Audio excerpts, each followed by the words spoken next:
سبحان اللہ وبحمدہ سبحان اللہ العظیم سبحان اللہ وبحمدہ سبحان اللہ العظیم۔ اگر صرف ان واقعات کا ذکر کرنے لگ جاؤں تو شاید کئی گھنٹے درکار ہوں گے، کئی درس درکار ہوں گے اس کے لیے۔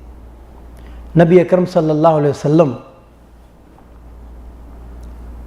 کتنی بڑی نعمت اللہ نے ہمیں دی ہے۔ یہ قرآن کریم کو کھول کر دیکھیں، اللہ نے اہل ایمان پر بہت سی نعمتوں کا ذکر فرمایا، یہ بھی نعمت، یہ بھی نعمت، یہ بھی نعمت، لیکن نبی اکرم صلی اللہ علیہ وسلم کے بارے میں جو ذکر فرمایا کہ یہ نعمت، وہ انداز ہی الگ ہے۔ لقد من اللہ علی المومنین، اللہ نے مومنوں پر احسان فرمایا۔ کیا احسان فرمایا؟ کہ انہی میں سے ایک رسول مبعوث فرمایا جو انہیں پاک کرتا ہے، ان کی تربیت کرتا ہے۔ اتنا بڑا احسان کسی اور چیز کا نہیں۔ ہم یہودیوں کو کہتے ہیں، بنی اسرائیل کو کہتے ہیں کہ بڑے اللہ کے ناشکرے تھے، کتنے انبیاء ان میں آئے، اللہ انہوں نے من و سلوہ پکا پکایا کھانا بھی دیا، یہ بھی دیا، وہ بھی دیا، لیکن انہوں نے شکر ادا کرنے کے بجائے اللہ کی ناشکری کی۔ آج امت محمد اپنے بارے میں کیا کہہ سکتی ہے؟ ہم اللہ کے شکر گزار ہیں۔ اتنا عظیم، اتنی بڑی نعمت کی شکل میں اللہ نے ہمیں محمد رسول اللہ صلی اللہ علیہ وسلم عطا فرمائے۔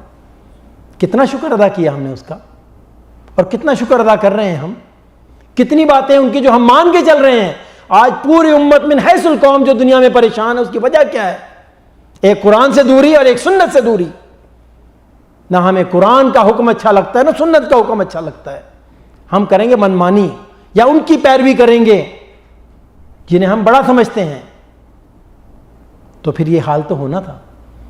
جب تک یہ امت اپنے اصل کی طرف نہیں پلٹے گی، اس کے احوال کبھی نہیں صحیح ہوں گے، کبھی نہیں صحیح ہوں گے اس کے۔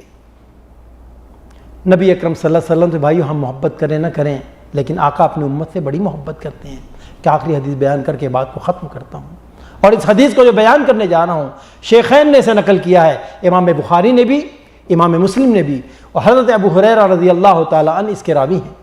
وہ روایت کرتے ہیں کہ آپ صلی اللہ علیہ وسلم نے ارشاد فرمایا، لِكُلِّ نَبِيٍّ دَعْوَةٌ مُسْتَجَابَةٌ۔ سنو، اللہ نے جتنے نبی مبعوث فرمائے، سب کو ایک دعا ایسی عطا فرمائی ہے کہ وہ جب بھی اللہ سے دعا کرے گا، اللہ تعالیٰ اسے قبول کریں گے۔ کیا مطلب؟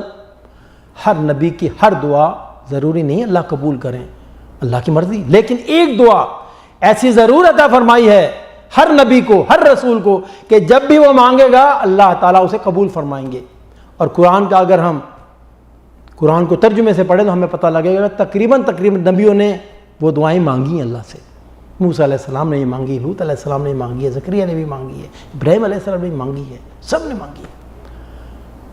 وَلِكُلِّ نَبِيٍّ دَعْوَةٌ فَتَعَجَّلَ بِهِ۔ اور ہر نبی، ہر رسول نے اپنی دعا کو مانگنے میں جلد بازی کا مظاہرہ کیا، یعنی اپنی زندگی میں مانگ لی وہ دعا۔ وَإِنِّي اخْتَبَعْتُ دَعْوَتِي، اور میرے امتیوں سنو، اس قیمتی دعا کو میں نے چھپا کے رکھ لیا ہے۔ میں نے اللہ سے نہیں مانگا، کس کے لیے چھپا کے رکھ لیا ہے؟ عائشہ کے لیے، فاطمہ کے لیے، خدیجہ کے لیے، ام کلثوم کے لیے، قاسم کے لیے، عبداللہ کے لیے، ابراہیم کے لیے، کس کے لیے؟ اہل بیت تو یہی ہے نا۔ فرمایا وَإِنِّي اخْتَبَعْتُ دَعْوَتِي، وہ قیمتی دعا میں نے چھپا کے رکھی۔ کب نکالوں گا؟ شفاعۃ لامتی الی یوم القیامہ، قیامت کے دن اس دعا کو نکالوں گا جس دن میری امت کو میری شفاعت کی ضرورت ہوگی۔ یہ وہ نبی ہے۔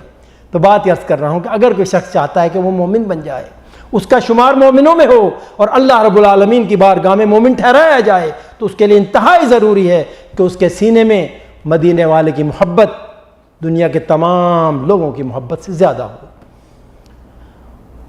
اللہ تعالیٰ کی بارگاہ میں دعا ہے جو صحیح بات بیان کی گئی اس پہ عمل کی توفیق عطا فرمائے۔ وآخر دعوانا ان الحمد للہ رب العالمین۔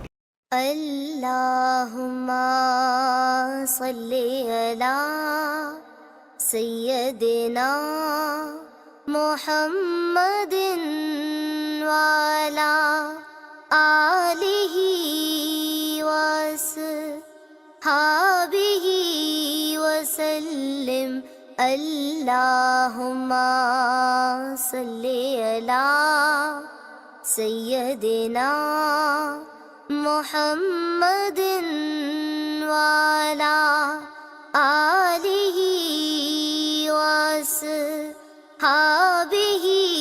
وسلم.